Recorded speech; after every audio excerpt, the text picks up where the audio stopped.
Ninegosyo na ng bato. Baka gusto niyo yung yung bato na sinasabi. Napakita ko nga itong yung absolute na ilagay ko dito. Hindi yung may tubig.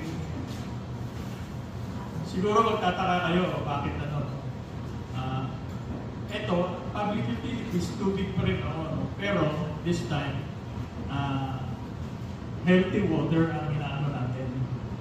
Na-convince kasi ako nito nung una pinakita sa akin kung gaano, how dirty yung iniinom natin na tubig.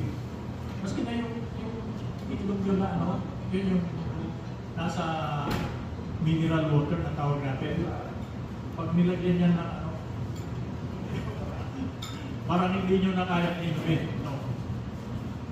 Mas lalo na pag yung tap water, yung manggagaling yan sa Luna Bay, iniinom natin galing sa lumasa. Pag nilagyan yan ng may mga pinipresent sila para makita ninyo how dirty the water is, tingin natin clean water. Pero ang pinopromote natin ngayon is healthy water. Gaano ba ka-healthy ang iniinom natin? Inom tayo ng inom ng gamot. Ano yung pagtulak mo sa gamot? Hindi ba tubig din? Alam nga naman, alcohol o kaya yung iinom mo na kailangan tubig pa rin. Nung present nila sa akin ko, actually, we already have presented this sa main office. No?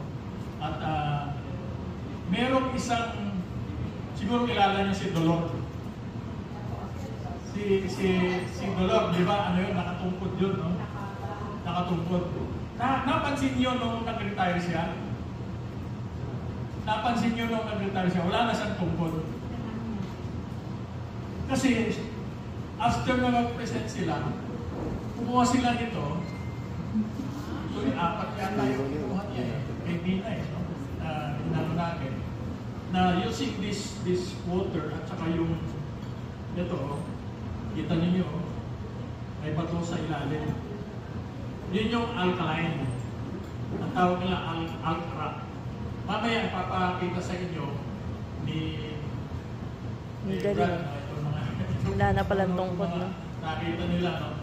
Kasi matagal din bago nila ako na-convince na ito ang kailangan natin. Lately, 2 weeks ago, I was talking with my brothers and sisters na nasa Hawaii. Alam niyo ba nasa ang per gallon in Hawaii, $10 alkaline water. Alkaline water. Ewan ko kung ilang galon ito. 8 liters kasi ito. Ilang gallons ito? 2 gallons. Yung ibig sabihin nito, $20 ito. No?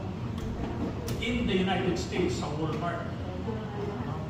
Sa Hawaii nga, $10 din. Pare-pareho yan. Dito, sila na mag-ano sa inyo. Ito lang bibilin mo at saka itong lalagyan. Matagal nila ako na-convince, pero nung na-convince nila ako, I understand, nag-present sila sa Bicol noon.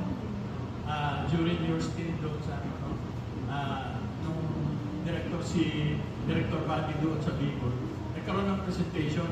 Marami yata nag-avail doon, mga teachers, tsaka mga sundalo, mga pulis tsaka sundalo doon sa Bicol, at tsaka sa Region 1. Maano na ngayon? Nung na-convince nila ako kasi marami na rin sakit sa tuhod, kung saan-saan ang medyo bawas na yung mga sakit-sakit ngayon. Continuously,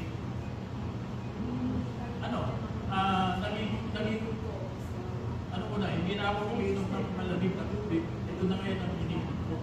And the entire family. Ang pamilya ko ngayon, lahat na umiinom dito. Medyo bawas yung mga gamot-gamot natin. Mga synthetic, mga chemicals. Siguro, it's time na we rethink. No? Siguro, maganda ito, water therapy. this is just an advice. Taking these experiences from me and from the others. No? Yun nga yung sabi ko, si Tulor, nakita nyo, nagpa-opera nyo yun. Diba, talagang gano'n na siya, maglakad. Ano? Napansin namin, nag-retire siya. Diba, dalawa sila nag-retire. Ano siya, diretso maglakad. No? Kaya sabi ko, ito yung proof. Kasi continuously, uminom siya ng alkaline water. Merong pinopromote na alkaline water, yung ginagamitan ng machine, yung Kangen machine galing sa Japan. Mahal yun, kalahating milyon yun, yung makina. No? At pinoproduce ng makina. Ito, this is natural. No? Natural water, natural na paraan para magkaroon ng alkaline. So, maski na nyo sa inyong Google what alkaline water is at saka yung benefits niya, makikita nyo yung advantages para sa ating katawan. So, ako personally, I am endorsing. Bihira akong mag-endorse ng any product. Hindi naman kung saan-saan lang pinupulot. Actually, matagal ko nang kakilala itong sina Eman.